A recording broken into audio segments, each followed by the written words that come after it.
4, 3, 2, 1.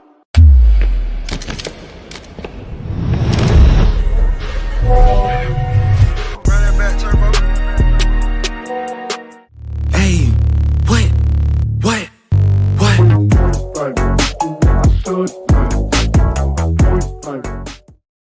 Welcome back, everybody, to the Washington Wrestling Network podcast. I am Matt. He is Sam Otto. And Sam, I don't think we would have ever imagined that we would have gotten here, but we did. We have an Olympian on today, and it is so awesome that we were able to get this opportunity.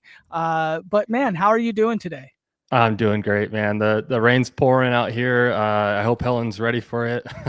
When she comes out here, it's the big dark, trying to survive the beginning of this winter. But man, yeah, I was just thinking before this one about how our dual meet with that college dual meet with NIC and Evergreen got canceled, unfortunately. And I was like, man, we just got to keep working. And then all of a sudden we got an Olympic champion coming on the podcast. So, things always, turn out for the best, as long as you keep your head down and keep working. And so, yeah, we're just excited. Without further ado, Olympic gold medalist, multi-time Helen Maroulis. Helen, welcome to the podcast. Hi, thank you for having me. Hey, I appreciate you for coming on, and we got a camp to talk about. But first, we had a little quote from one of our Facebook followers here that I wanted to read to you, because I think this is somebody who was not able to make it to your camp, unfortunately. But she had mentioned that she has two girls who absolutely love you. The oldest had said, "I do what Helen does when she gets on the mat, and I remind myself I'm not alone, and God is with me, and I am enough."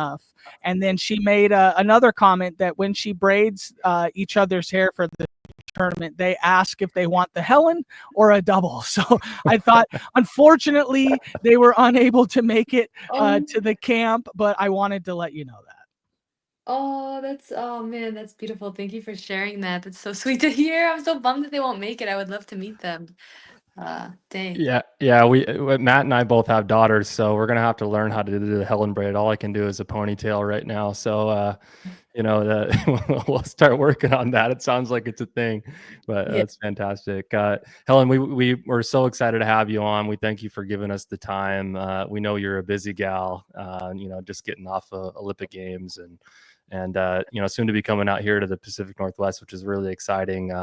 But we have followers who may not know you, which we don't know if they don't know you. We don't know if they do, but we like to start our podcast off just giving some credentials.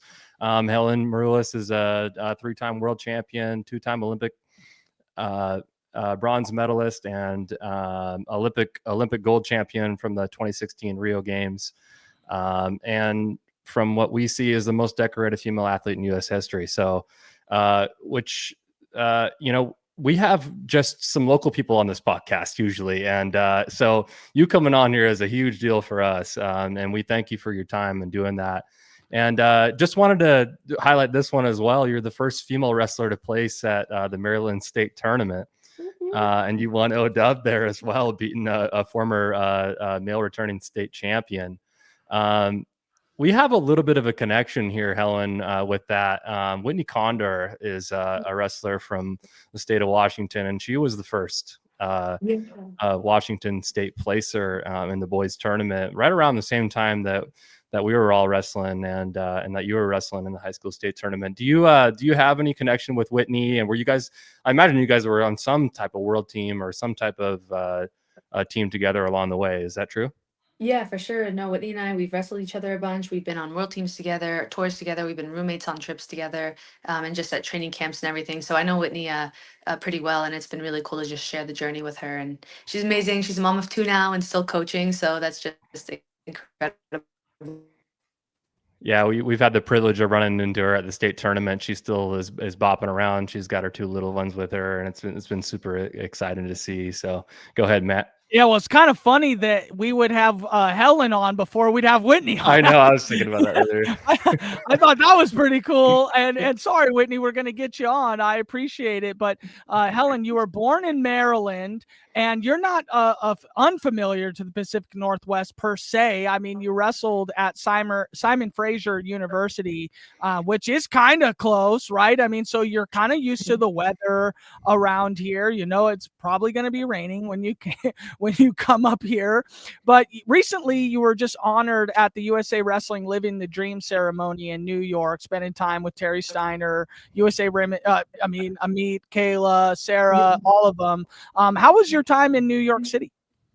Oh, New York was amazing. The dinner is phenomenal. It's so nice to just see and get to connect with all the stewards that are so generous and just help support us in our wrestling goals and chasing our dreams. And then to see my teammates again was really nice. You know, it's been a while since the Olympics, but we spent so much time together before that. So I love reconnecting. And then New York City, it's like, yeah, how can you complain about that? It's such a fun city to be in. So I love New York. I've been only one time, but it's like it never sleeps, and it's no. it's true, right? You could do anything at all times, and it's a wonderful place. Are you traveling anywhere else before you're going to be in Washington here next weekend? So I was in New York, then I came home to Maryland for like less than 12 hours. Then I took a train to Pennsylvania for the summit. Then I came back, and then I think I will go back to New York again to do some training there, and then I'll head out to the clinic. And I think I saw you on Instagram. I don't know if it was today, but you got a chance to see your mom. Was that your mom or? Yeah, that was today. Yeah, I'm with my family right now, so that's so nice. Hey, It's hey, moms love us, Helen. So if your mom wants to come on, if if she wants to come say hi, moms oh love our podcast. So oh yeah, she kind of already winded. I don't know what the correct past tense word is, but she's kind of already winding down for the night. So she probably I know my mom. She like doesn't really love the interviews and stuff, but she would love to say hi. So I'm sure she says we'll hi. tell her that we say hi from the entire state of Washington. So Yeah, Helen's on the East Coast right now. Are you in Maryland or West Virginia? Was it West Virginia that I saw? Yeah, I was there earlier, and then I'm in back in Maryland now. Back in Maryland. Okay, so it's 8 o'clock. It's getting late over there on the East Coast. Yeah. And again, we thank you for staying up late and spending some time with us. I'm gonna get to the chase here. We brought you on to really promote this camp that you're coming out to, which is going to be up in Bellingham. I mean, you travel all over the world, Helen, but you're coming up to the far upper left corner of the United States to come do a camp, which is something that we really appreciate here in this state, and we want to get as many people out there to come see you as possible. And so just real quick, I just want to run down some of this stuff for now that we got some people filing in here to the podcast. So November 23rd, you're going to be out here. It's going to be at the Bellis Fair Mall, which is in Bellingham, Washington. Like I said, we got a link that we're going to put in the chat here as well from USA Wrestling. You can register on there. This is a pre-registration only camp. So you want to get online and pre-register. I'm sure you guys have seen some stuff floating around on our Instagram account, as well as Helen's Instagram account as well, with a QR code link as well. And then it's all ages and it's boys and girls, right? So anybody can go and go and learn from an Olympic champion. So couple 2-hour sessions. The camp registration fee is waived for 3 attendees who share the flyer and tag Wacom Wrestling Academy on social media. And we just want to give a shout out to Wacom Wrestling Academy and Nick Gaither, who got us plugged in with you, Helen, and has really done a really good job of connecting with you and promoting this camp. And we're happy to help in any way possible and just get some of our athletes out there to come and learn from you. So get out there, guys. I know it can be a little bit of a drive for some of us, even in this state, but an opportunity that you do not want to miss. I mean, it's one of those things that just doesn't come around very often. In our state, especially, we're kind of tucked up here in the upper left of the United States, and getting an Olympic champion out here is something that we want to get out there and go and learn from. So And we got a comment from Dave Jedlicka here. Jedi cheated from back in the days. yes, sir. He's a good friend of ours, and he was taking photos back then. I'm sure he's got many photos from you. I'm sure you can go in the catalog and find it. But he says it's always great to hear an interview with Helen. Been a fan since she was a high school junior wrestling in Fargo. Kudos and rubber chickens for all of her success. That's I don't know so if the rubber chicken is like an inside joke thing or. So it's a tradition in Maryland. If you win Fargo, they throw a rubber chicken on the mat. Oh, no So way. when I win Fargo or any Marylander that's won Fargo, they will throw a rubber chicken on the mat. So that's the significance of that. So thank you, Dave. That's so awesome. That's So really shocking. awesome, Dave. That's Yeah. a great call, my friend. And then let's just remind everybody, there's an opportunity to get the entrance into Helen's camp for free. Again, tag Wacom Wrestling Academy and Helen's Instagram page. You must be following both and already registered to the camp, and you have a potential shot to get your entry fee taken back. But Helen, let's talk about the camp. What can someone expect from a Helen Maroulis camp?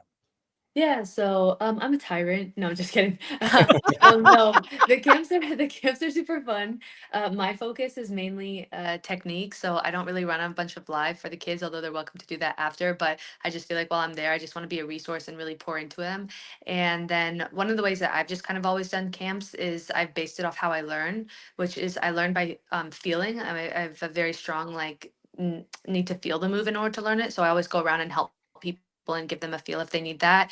And then also, I think one of the biggest ones is when you break stuff down into really small like steps. And so that way, if you have a first year wrestler or a 7-year old versus like a 10-year wrestler and a 14-year-old, if I'm showing my foot sweep, for example, it's like I will demonstrate it and then I will have all of us walk through it together step by step so that we're all progressing together. And then once we do that 2 or 3 times, then I let them go rep that from memory so that they can solidify it for themselves. So don't be intimidated if you haven't had a lot of wrestling experience or don't feel like the moves are going to be so advanced that you won't be able to pick it up. I like really pride myself on, and it's really important for me to make sure that everyone gets it. So and I'll demonstrate for the left side, the right side, all that. But and then after we always do a Q&A, which I really like that because I really like sharing. I remember being a young athlete and wanting to go to the Olympics, but there were no female Olympic champions before, and it just felt like I couldn't relate to the men.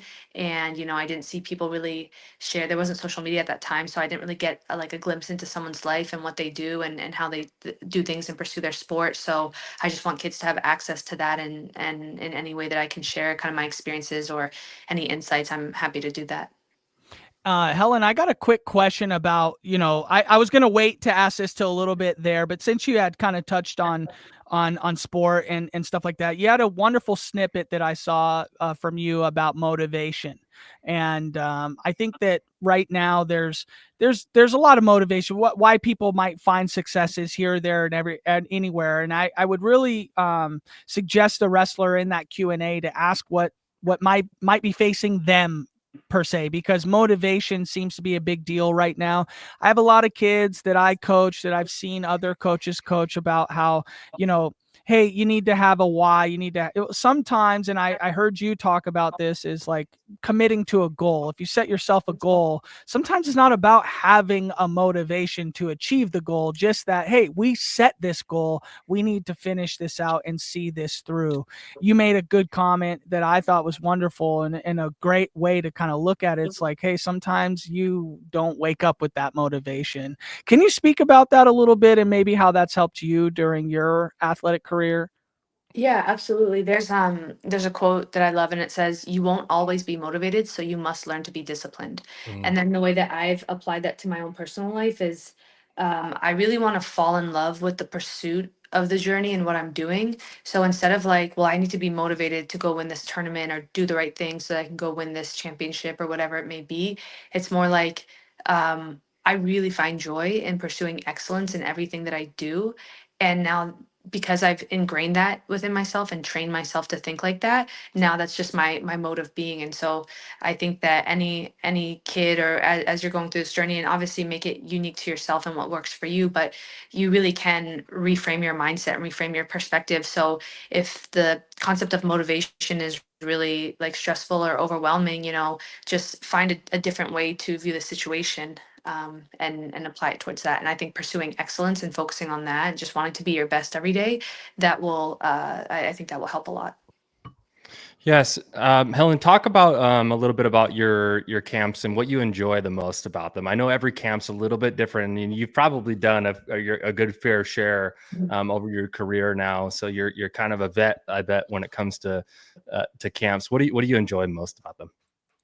I think what I enjoy most about the camps is honestly just like sharing my techniques and my skill sets, and then getting to meet the kids. Like it's really fun. Every time I do a camp, it's so crazy because when I was young, we would do the Ken Churchill camp because I Mm, lived in Maryland, so we'd go to Pennsylvania to do that, and it was just such a big deal. Like I remember being a kid, and and those camps were huge. There's like hundreds of kids, and when, the clinician's walking around and I'm like hoping that they see me do the move, I'm hoping that they tell me I did it correctly. And it's yeah, like when they do make eye contact or they give you like, it means the world. It means everything. You're like, oh my God, like I can win anything. The coach told me good job. So when I see the kids now and I just see their eagerness and their excitement, like that just reminds me of my younger self. And I love that. that's so good. Hey, Helen, I got a comment here. Helen, seeing you win and run with the American flag, I would assume she meant is why I wrestle, and I want to run with our flag. Looking up to you, but now I am enough and God is with me. Or no, I am enough and God is with me, from Oakley B. Amen. That's amazing, Oakley. That's so cool. Yes, you are enough and God is with you. And like, what a great testimony and revelation to have at such a young age. And so I'm sure you just stick with it and you're going to reach your goals. So I'm super excited. I'll be watching you run with the flag. That's awesome. Helen, can you talk about who this person is right here? Uh-oh. Oh, that's the young book. That's the killer right there. The killer. Helen, Yeah, I those have are a like private investigator on the team, and we have a section of our show where we always like to throw a little bit of tidbits at us here. But I love the story that you have about your first year in wrestling, where your dad, I think, said you can win, or you can wrestle if you win your first match, and I'll let you wrestle the rest of the year. And uh can you finish the story? Because I think it's a really great one. Yeah, so I started wrestling when I was 7 years old, and how that came about was that my older brother joined the sport, and then a year or two later, my younger brother joined the sport, but there weren't enough kids on the team or his size. So the coach just told my mom, "Hey, just bring him back next year when there's more kids." And my mom didn't want to do that, so she just called me over. I was like playing on the mats in the corner, and she just said, "Kick your shoes off and go be your brother's dummy." And so I did everything, and after about 2 weeks of practices, I went to my parents and I said, "Hey, this isn't fair. I'm doing everything that the boys are doing, but they get to compete and I don't." And my dad said, "I'll make a bet with you. You can wrestle one match, and if you win that match, you can keep wrestling." Now, he made that bet because at the time, any other sport that I did, like ballet, gymnastics, diving, I would shut down and cry, and the instructors would ask my mom not to bring me home because I was so shy. So my dad thought, "Oh, there's no way she'll ever step on the mat." But no, I step out there, I wrestle, I win my first match, and so I'm allowed to keep wrestling. That was the only match I won all year. I was 1-30 my first year, but I call it fate. And yeah, I fell in love with wrestling instantly. So it was Yeah, just 1 in 30 sounds like Sam's freshman year. You know what I mean? Just wanted to say that out there. We got another comment. Love the pod so much. I'm watching while driving. I don't know that I don't know that I that's can condone that. Buzz, anti-pain. come on, bro. We We, didn't read that. We didn't read that. we're outlaws here in Washington State. Helen, what do you take from Terry Steiner in some of your teachings? Oh man, Terry Steiner, he's just such a wealth of knowledge. He's such a great leader. And I just it's been awesome. I've known him since I was like 13, and just to see the way that he's evolved the program and just his leadership skills in helping to grow women's wrestling. And then personally, he's just helped me out a lot. He's been such a great sounding board and gives me support, but also gives me my own personal autonomy, and freedom we just have more collaboration about the training program for myself personally. And then it's just inspiring to see, if you know Terry's story about why he got into coaching women's wrestling. He has one daughter, and he took the job at a time where it was just like, it would have been considered so embarrassing to be a women's wrestling coach, and Terry's had this job since its inception. So it's really amazing that, he's been with us this whole time. That's awesome. Yeah, I could be wrong, but I'm pretty sure his brother, is it Troy, was out here at Oregon State for a Yeah. while. Yeah. Yeah. Okay. So yeah, we got some more connections. We're trying to get people to notice us out here in the Pacific Northwest a little bit. So yeah. Terry's a fantastic human being. Thank you for sharing that. So let's talk about women's wrestling a little bit more. I know that this is a boys and girls camp, but Washington was one of the first states to sanction women's wrestling out here. But we still have our own struggles. We still have our uphill battles with women's wrestling. We do our best on this podcast and our social media to try and promote it as much as possible. But what do you think that we could be doing? We always ask this to folks who are really involved with women's wrestling. What's your advice to continue to grow the sport in women's wrestling? Yeah, I would say that, I think there's a variety of ways to go about it. There's things like you can support Wrestle Like a Girl, or you can, take the teal certification, which is a coaching, it's a course that's designed to teach coaches how to coach women specifically in those differences, like, to spread that awareness or knowledge. But really stuff happens at the grassroots level. I think that's been a huge push in helping women's wrestling grow. So it's like, having Washington be one of the states that was early on, and then these girls are going out and wrestling. And I think that once people see it, it will change their perception. Like, oh yeah, she's really good. She deserves to be there. She deserves this opportunity too. And then you kind of spread that message with others. And so I've really seen a lot of change happen just at the grassroots level, with people showing their support publicly, and and with their community, and then helping to grow that, and just creating safe and valuable training spaces for girls. So sounds like you guys are already doing a lot, and you have daughters, and so I'm sure you completely understand that. So I just thank you guys for already, being a part of that movement. Yeah, and Helen, women's wrestling is a really big deal to all of us here. Like I said, I say back in our day, but we're all about the same age, all three of us. So we remember when it was, the girls were wrestling the boys, right? Back in our day, I remember that. And I fell in love with women's wrestling at a long, long time ago. I've always liked the idea of women trying to break down these barriers and break down these walls. And it seems like now the walls aren't even there. I mean, we're not, it almost seems like we're getting to that point where now it's the fastest growing sport in women's high school sports and stuff like that. We spend a lot of time as coaches in separating the girls and the boys nowadays. Now we have girls teams, fully staffed girls teams and stuff like that. But, you came from an era where you had no real other choice but to wrestle the boys.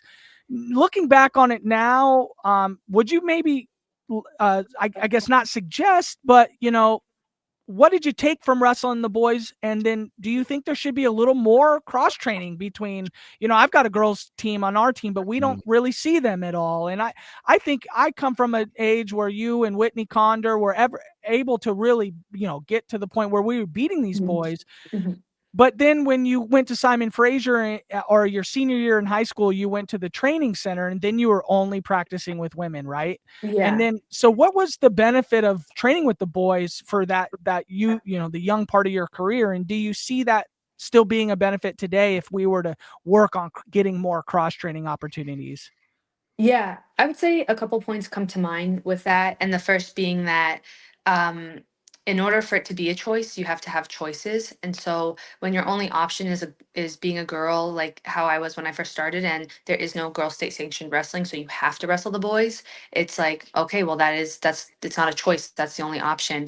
But I think having it now where you have the girls program and then they can cross train is really amazing. And I think that's very valuable. I train mostly with guys, but I love training with women. It's just we don't have a ton of women out in Arizona where I am right now, but it's really not like one is better than the other. It's more just both and. But I think that it's good for the girls to have that both and choice. So when I grew up wrestling boys, that's what I wanted, because at the time the men were like the guys were just so high level, and we didn't have girls wrestling. It wasn't even a state sanctioned sport. So if they would have forced that, I just wouldn't have had as great of training. But I think that's completely different now. So again, I see the value in both. Love it. Love it. Helen, I'm going to segue into one more thing that is to do with Washington wrestling. We are the Washington Wrestling Yeah. podcast, so we're going to keep it a little centric here. you had a documentary that came out that was really popular among the female wrestlers that I'm in a circle with out here. And it was produced by Chris Pratt, who is obviously a very famous person, and he went to Lake Stevens High School. Did you have any, or just talk about your experience with Chris Pratt a little bit? We had Brent Barnes, his high school head coach, on a couple weeks ago, and it was really cool to hear from him a little bit about Chris Pratt. Did you have what was your experience like with him, and what was that all about? Yeah, the whole experience with making that documentary was really incredible, and to be honest, in a lot of ways, very healing and just eye-opening for me. So I did get a lot out of sharing my story, and just to hear that, someone like Chris Pratt, sees a short pilot of it and says, "Yeah, I want to be part of this project," and then and joins it and takes it on. You're just like, "Oh wow, this is this is crazy. I didn't think we'd be here." And I got to meet him at the I met him at the Santa Barbara Film Festival, and he was so cool. He was so down to earth. He was so like geeked out about wrestling, and I think he has a niece. Right away he's like, "Hey, I have my niece, she wrestles, would you mind sending her a video telling her good luck?" And it was so cool. Like, you could tell he cared so much about the sport, and even just being invested in his niece's wrestling journey. So it's really amazing when we have just people like him that come and support the sport and help to grow and give it visibility. Hey, did you say to him like, "Hey, I got a mom and she really likes Star-Lord. Can you send him a video?" You didn't give him back with the video thing, because that would have been a good idea. I didn't, but I guess technically I still have the favor. No, I'm just kidding. Yeah. On the project. So no, he produced the film. I think we're even, or Yeah. still probably not. But Did he try to take you down? Yes or no? Because I don't think he could have. no, we didn't wrestle. Good, because he would have embarrassed himself. He's like the Tony Romo of wrestling. He can still do it, but it's better at commentating it now.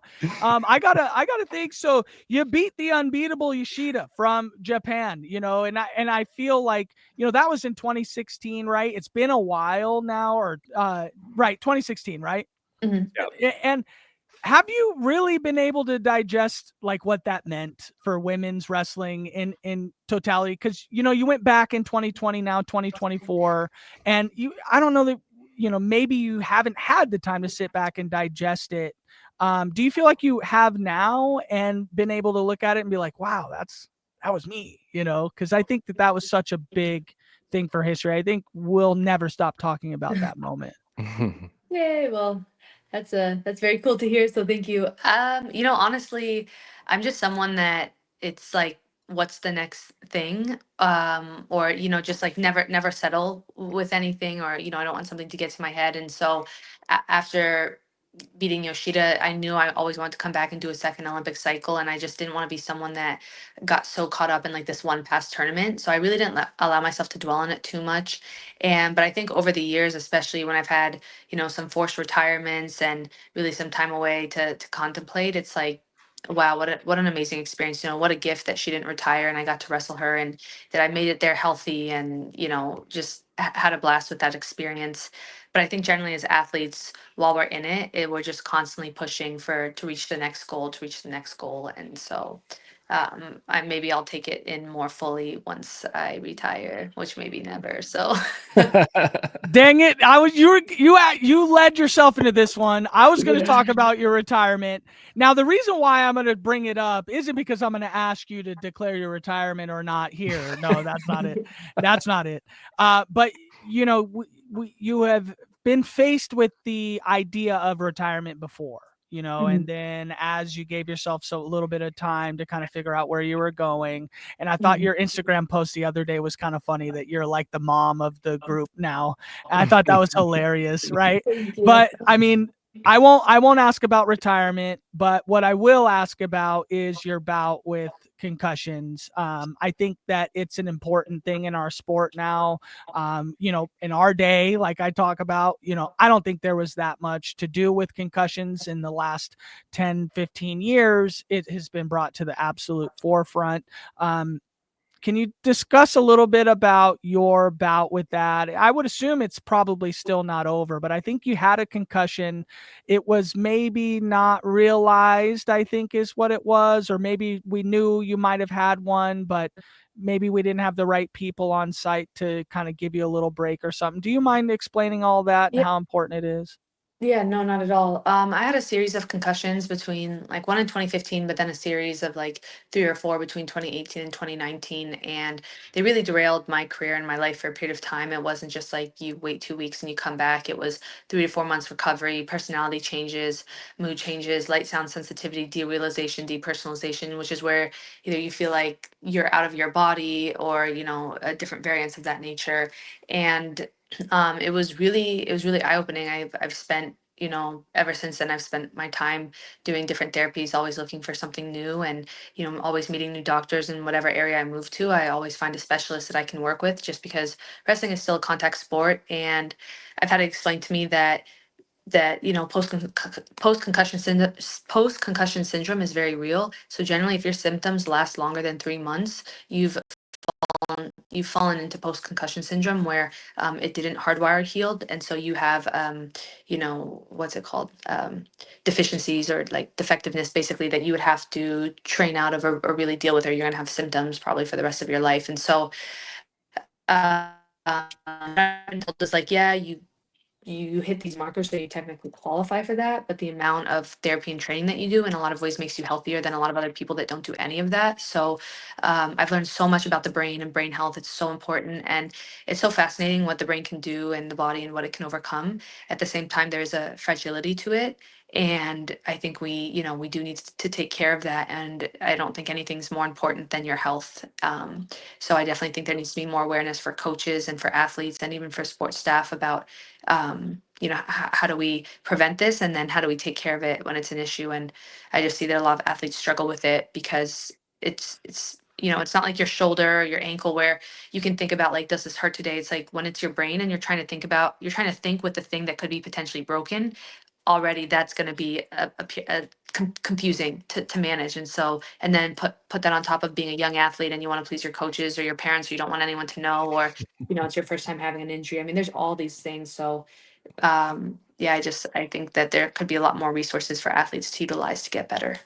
And I Yeah, think well, for all coaches, sorry, Sam, I just no want worries. to button this last thing up. I think for all coaches, it's important to have really good communication, because Yeah. I say it with my kids all the time. I'm just like, hey, you know what, guys, the reason why I think a lot of you guys are feeling this way is because you were stewing on it for about a month or so and decided not to tell me about it. It's like, hey, open this up. If you're not feeling good, if you're feeling sick, if you want to sit out, like, hey, let's do that. Because rest and recovery, I think, from back in our days, it was not a thing. Yeah. Nowadays, you can see it, and you can see how important it is. We got Coach Pete here. We did talk about the documentary Coach Pete. Coach Pete, Chip the Dog salsa dancing from Coach Pete. Can you comment on that, Helen? Yes, Chip. Come here. So Chip is right here with me always. Oh, The documentary we did talk about, it should be coming out within the next couple of months. And salsa dancing, I am going to do that right after this. So I have a really great community in the DMV area at home right now. So I don't go out too often, especially when I'm like in a training cycle. But right now I'm putting on my dancing shoes. I'm on 2 dance teams, and I really love it. That's awesome. So, Helen, we do this thing on our podcast to end our podcast. A couple fun questions for you, just to say thank you, and then we're back here with the other sister. I think here. What is your favorite snack between matches to get ready from Zoe B? Generally USA Wrestling, we have a nutritionist at major tournaments, and they'll provide snacks. So I kind of just pick whatever's there, and kind of whatever I feel like my stomach is willing to tolerate. Could be a bar, could be bananas, could be like some, like chewy gummies or something like that. So it really just depends. Coach Pete picked you up in a Rolls Royce. Is that? Yes, I remember. Good to see you, or good to speak with you. Yeah, Geez, that's Coach Pete, well, you awesome. don't pick me up in a Rolls yeah, Royce. no This kidding. ain't fair. Go ahead, Sam. We're running out of time here, Helen. But we'll lose some rapid fire. We'll just rattle these off. We're a foodie podcast. We ask all of our podcast guests and we already got one. The in between matches snack. What about if you finished a tournament, or maybe even give us a story from the Olympics or whatever? When you are done with the tournament, what are you looking for? Are you looking for something really greasy? Are you looking for a burger? What do you got that you're like, I need to go get that right now? Probably like chocolate, but Oh, I mean, I'm sure I'm hungry too, so I'll get you like a burger. I'm normally just so exhausted, but there's always room for chocolate. Love it. Love it. Hey, we have a comment here of how they can find the documentary. I Googled it and I'm IMDb, but I'm not Yeah. seeing where it might be streaming. Do you have any tips on how like somebody could buy it or? It's not out yet, but that will be announced in the next Oh, couple of months. okay, next couple months. Sorry, it says Yeah. 2023 here. So, Yeah. okay, yep, no big deal. So that's also why Nate, you're in the comment there. Helen, without getting anybody's feelings hurt, who's the funniest USA team member that you've encountered? Myself. Yeah. Dang. I'm just kidding. Everyone's funny. I would say, Sarah, Dom, Kayla, Kennedy's cracks me up. So You know how that you can find the points where you're definitely going to clip those for fun? That's the clipped moment. So go ahead, Sam. What about, we watched the opening ceremonies and a lot of you stuck it out through the rain, and we saw you in the opening ceremonies, and you've done a few Olympics, right?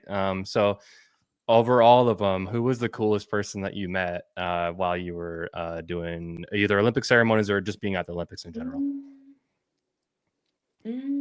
I guess I'd have to say Serena Williams and Steph Curry. Oh, cool. Nice. Steph Curry. Awesome. I love a good Steph Curry. You know what I mean? And then here's the last one from me, Helen, is what is your favorite country you have traveled to and one that is still on your list? My favorite country I've traveled to is Greece because that's where my father's from. It's very special, super nostalgic for me, and my family's still there. One that I haven't traveled to that I would like to go to Iran. There was an opportunity for that, and I didn't take it in 2016. And I'm just kicking myself. I wish I could have gone and seen that training environment. And other than that, I think South Korea would be pretty cool. Helen, we just want to say thank you for joining us. We'll let you go to your salsa dancing. Again, we have Helen coming in for a camp at the Wacom Wrestling Academy next Saturday, the 23rd. And you can go online. We'll have the pre-registration.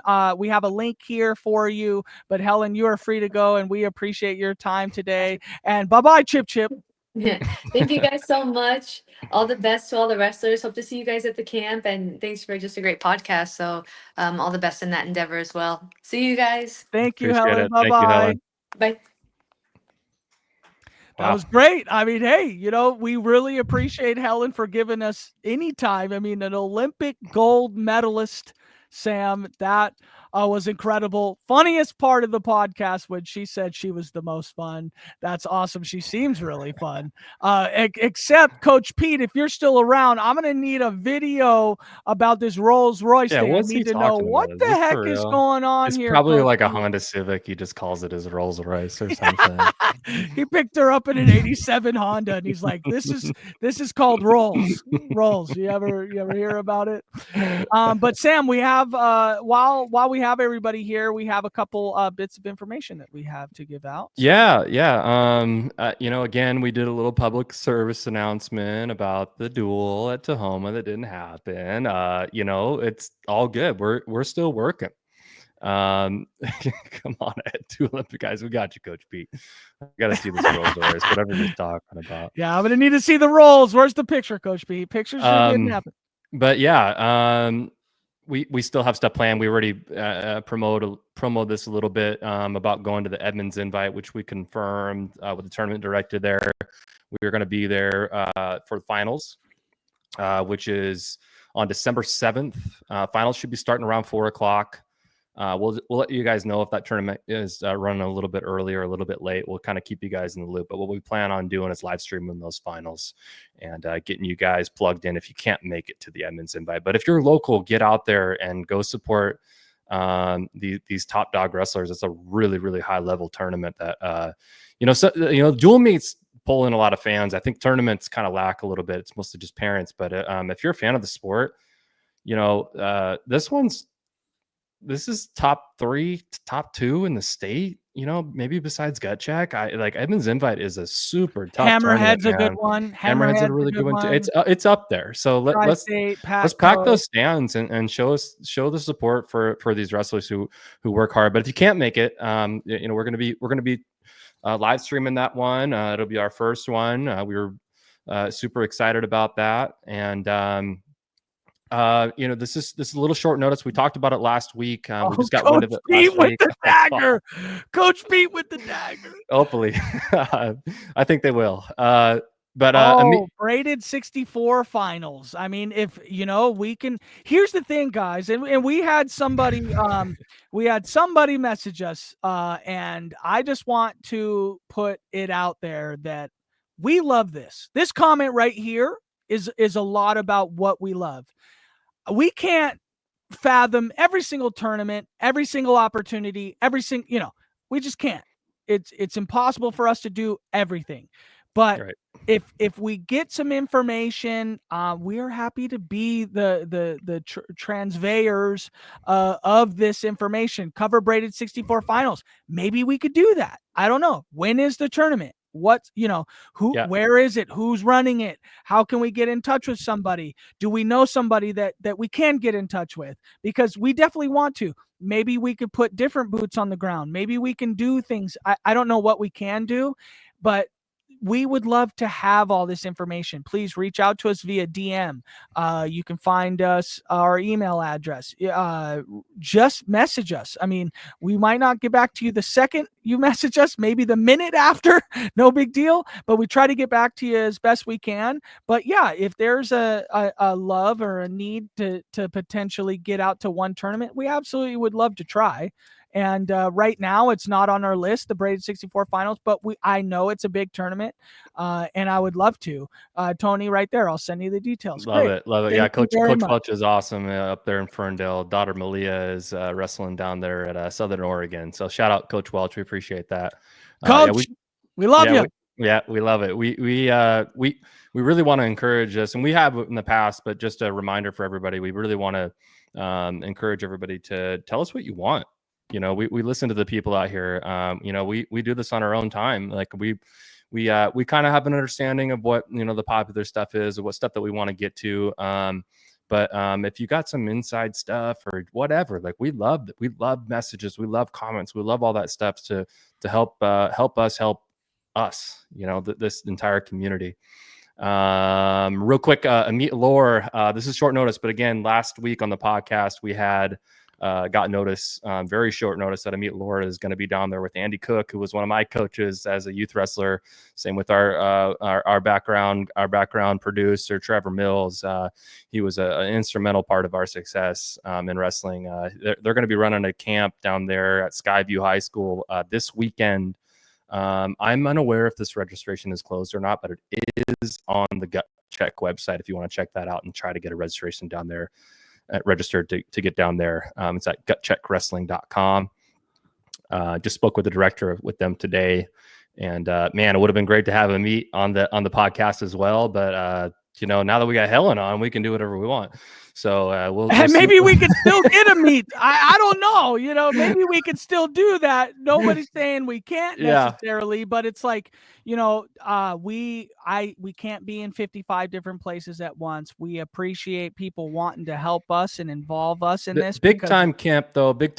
Just as we promoted this one for Helen, we're trying. We're not having her on the podcast tonight, but this is something that. Again, you have an Olympic champion in the 2024 Paris Olympic Games who is in our state, that we need to make sure, if you're local, or even if you can make it, get down there and show your support, because not only are you giving her the support, but you're going to get some phenomenal knowledge and takeaways from that camp that you can't get anywhere else. And it only comes around so often, so get down there, get to that camp if you have a chance. It's super important for this state and the growth of this state. And we really encourage you to get down there. Another order of business too. We're working on rankings right now. I know some people are wrestling already here in November. Actually, I'm sorry. Let me put this on pause. Go ahead. Matt, do you want to take this one away? No, I'll let you do it, because Okay. I did not know, Bryce, but you guys told me about this today, and if you're watching right now, we didn't really get word of this right away. It got passed on through Tahoma, through Coach Feist, on their Instagram account, that that Bryce Evans, who is was a phenomenal wrestler for Rogers Puyallup and a good friend of myself and Trevor growing up and going through the high school scene, and just a phenomenal human being and a great wrestler, great coach. He coached at Ording, coached at Tahoma, and they had a loss in their family recently, and it's just very sad, and we want to show our support for Bryce and his family. When I got news that it was Bryce, I really had a hard time with this, and I felt really bad that we didn't cover it right away on the podcast initially or on our social media. So we decided to make some time here on this podcast to shed some light on Bryce and on his little ones, and just show our support for him. This is a community. This is a wrestling community that, we do these fun things. We go to tournaments and we have podcasts, but what it's really ultimately about is family and taking care of each other and rallying around each other when stuff like this happens. So we have a link to the GoFundMe in the chat there. Any donations are certainly going to help Bryce and his family during this difficult time. And we just we keep him in our thoughts and our prayers. And Bryce is a wonderful human being. And we just if you have the opportunity to donate, please do. And if you missed the link or something, or if this podcast is over and you didn't get a chance to donate, reach out to us and we'll try to help you out with that. Absolutely. And that's, it's very, very touching. And his daughter's got the same name as my daughter, man. That's, so, and if we were in that situation, I'd hope brothers would help prop me up as we're trying to do for him. And sounds like he was a really great guy. And hopefully one day I get to meet him, because the way you guys talk about him, I respect you guys. That's something very cool to go up and get to know him and try to prop him up as well. So. Yeah. And in general, just to kind of segue out of this a little bit too, just, we're here for each other. That's what we're all about here. This is the Washington Wrestling Podcast, right? And it doesn't mean rankings. It doesn't mean, going to tournaments or who's beaten who or whatever. This is a big family, and it's always been a big family since the time that I was wrestling as a 5-year-old. We always take care of each other. We rally around each other in times of need. And, if there's ever something going on, let us know. We would love to help out whoever, if times get tough or what have you. So just wanted to point that out. What we also have going on, y'all, is we have rankings coming out. We have our first official ranking. Now we did a preseason ranking released every single week this summer and this fall, and those were just kind of the way too early rankings is what we called them. And I just want to let you guys know that we have our database still flowing. We still have names getting edited. We're still kind of figuring out where you guys' weights are going. And as soon as the season gets started, we're going to make some adjustments and post that first ranking around mid-December.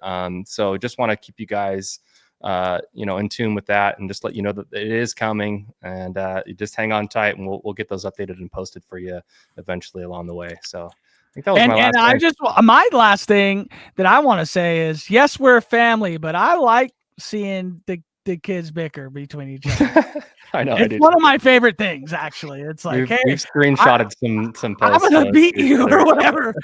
Yeah, my favorite. Hermiston and Lincoln, those guys hate each other, I think. My favorite part is when all the Toppenish boys think that we're like pro Ording or whatever it is. They're like, oh, my brother said he calls us the West Side Story. I go, dude, we don't have any skin in the game here. Like, what are you talking about? We just, we do our research and we have criteria. It is what it is. So we're not picking favorites out here, you guys. We try to do our best to decipher who is best. But at the end of the day, like we've already talked about this a million times, it's an opinion. The wrestling will always take care of itself. So, there he is. All right, guys. I heard about you. that is it for us. We appreciate Helen coming on the podcast, an Olympic gold medalist. We're only 16 episodes in. Hopefully we can get another one in another 16 episodes or something. That'd be wild. But kidding. for Sam Otto, I am Matt. I will end the Instagram stream first, and then Zuni, all love. Wrestling will take care of itself. Love you guys. Love you too, brother. Friend of the pod. We love. And we you know love what? both. Hey, I do have a little bit of favor towards this guy right here, on the podcast before, but I ain't going to play favorites, but I like the kid. Okay. I like the kid, root for him. I think he's one of the better wrestlers in Washington State.